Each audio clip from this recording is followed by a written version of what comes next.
इसलिए उसका जनहित याचिका के माध्यम से आना पड़ा।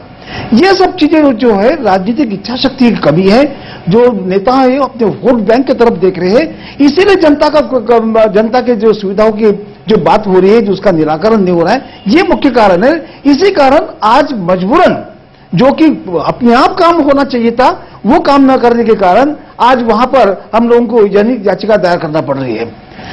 पानाचंद जी, आपको क्या लगता है कि जिस तरह से अभी नाथ पांडे साहब अपनी बात रख रहे थे और बता रहे थे कि किस तरह के मसलों पर जनहित याचिका उन्होंने लगाई है और किस हद तक अब आम जनता को न्यायालयीन प्रक्रिया के तहत देखना पड़ता है, इसमें एक बहुत सीधा सवाल यह है कि आपको लगता है कि जो लंबित प्रकरण हैं उनका बोझ न्यायिक सेवा में इस तरह के मामले बढ़ जाने से और बढ़ेगा और उनकी जो पूरी की पूरी प्राथमिकताएं हैं जनहित की याचिकाओं के बीच में कहीं न कहीं इंसाफ का जो मामला है वो और भी ज्यादा समय लेगा? देखिए कि जहां तक ये केसेस जो पेंडिंग है ये अपने स्थान पर है, लेकिन केसेस पेंडिंग होने से जो तत्काल लाभ की आवश्यकता है, तत्काल जो न्याय मिलना चाहिए, उसको इग्नोर तो नहीं किया जा सकता। उसके लिए व्यवस्थाएं की जानी चाहिए, जजेस की संख्या बढ़ानी चाहिए और भी जो न्याय तंत्र में सुधार की आवश्यकता है, कानून में सुधार की आवश्यकता है, उसे किया जाना चाहिए। किंतु आज जो प्रेजेंट सिचुएशन है, प्रेजेंट सिचुएशन में आज क्या है कि एडमिनिस्ट्रेशन बिल्कुल पंगु होकर रह गया है। निश्चित तौर पर जैन साहब आप सभी बने रहिए। इस बीच में हमारे साथ में जुड़ गए हैं रविकांत कौशिक जी, जो वरिष्ठ पत्रकार हैं। बहुत स्वागत है रविकांत जी रायपुर से आपका। रविकांत जी, आपको क्या लगता है ये जो कार्यपालिका है इसको न्यायपालिका चला रही है, यानी क्या आंखों का पानी सूख चुका है प्रशासनिक तंत्र की? मैं तो ये कहूंगा कि कमजोर कार्यपालिका के कारण ही न्यायपालिका पर अधिक कार्य बढ़ रहा है।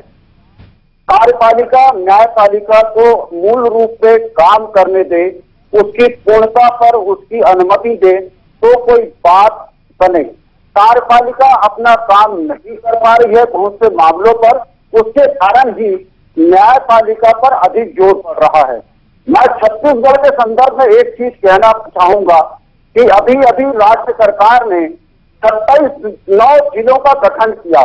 वहां कलेक्टर और एसपी तो गठित कर दिए, परंतु उस जिलों में न्यायपालिका की व्यवस्था के लिए जगहों की नियुक्ति नहीं की। आखिर देश में न्यायपालिका को पूर्ण रूप से कार्य करने की अनुमति मिले तो न्यायपालिका और अच्छे से काम कर सकती है। निश्चित रूप से आप सभी मेहमान हमारे साथ बने रहिए विकासनामा में। फिलहाल वक्त हो चला है एक छोटे से ब्रेक का। ब्रेक के बाद जल्द हाजिर होते हैं।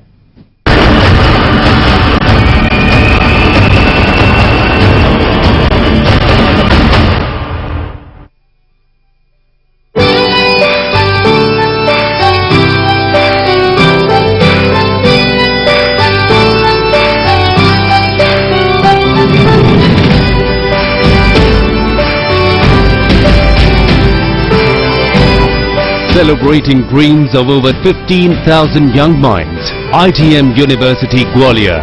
Celebrating dreams.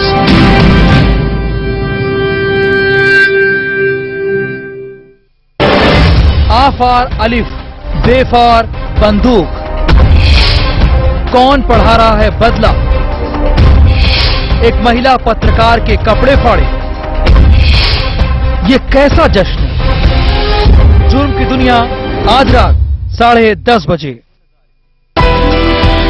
दुनिया में पहचान है इसकी, यूनेस्को में शान है इसकी। टॉय ट्रेन से देखो नजारे, बांध कर रख दे तन मन और दिल।